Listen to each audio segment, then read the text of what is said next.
Okay, guys, I'm going to show you a variation on kosoto-gari called the sticky foot. Okay, kosoto-gari, like the barai, depends on timing. If you don't get the right timing and his leg is firmly planted on the ground, he won't move his leg. You can hack away and you can annoy him, but the leg is not going to move because I didn't catch him at the right time. So timing is a very difficult thing to teach and to learn. It usually comes from years of experience moving on the mat, and you get a good feel of when to sweep. But it's hard, you cannot force it, right? So there is a solution, okay? For those of you who don't have such good timing, maybe you're fairly new to judo, don't have the feel yet, and you want to do kosoto-gari. There's a thing called sticky foot kosoto-gari that does not depend on timing. Okay, so what you do is you place your, can you hold this up? You place the side of your foot on his heel. You don't sweep, you just place it there. You place it there and you stick to it, okay? So I'm here, I know that I can't sweep him. I tried a few times, doesn't work. So I just place my leg there. And what's crucial is my knee is in the right direction. If my knee is in this direction, it won't work.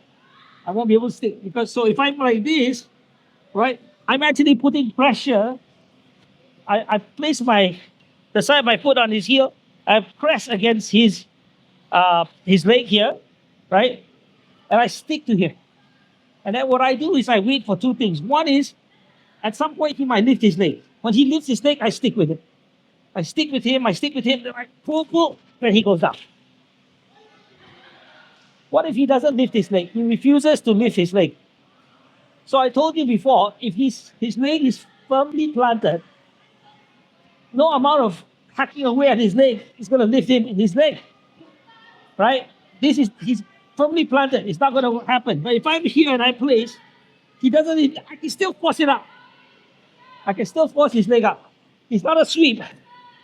Force it up, then I pull. And he goes down. Okay? So two things happen. One is, well, you put it here. It's the same here. Two things happen. One is I wait for him to lift. When he lifts, I have to stick with him. I stick with him. That's why it's called a sticky foot. Or I force him to lift.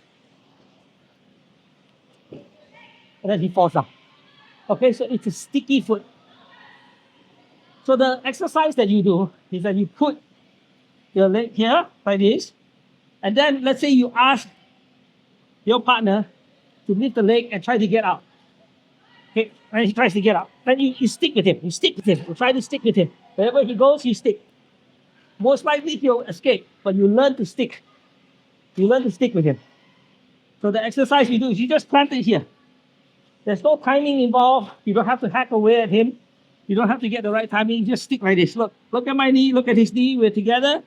Then I say, okay, lift. Then he tries to move. I stick with him. I try to stick with him. Stick with him as long as you can.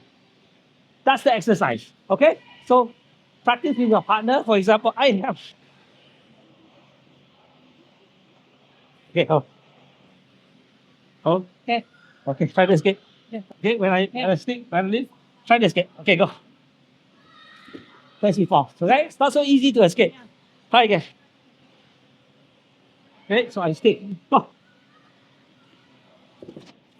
Okay? Yeah. So you stick with that person. One more time, third time. Okay, go. Okay? So you stick with them. All right, again. All right, practice with your partner.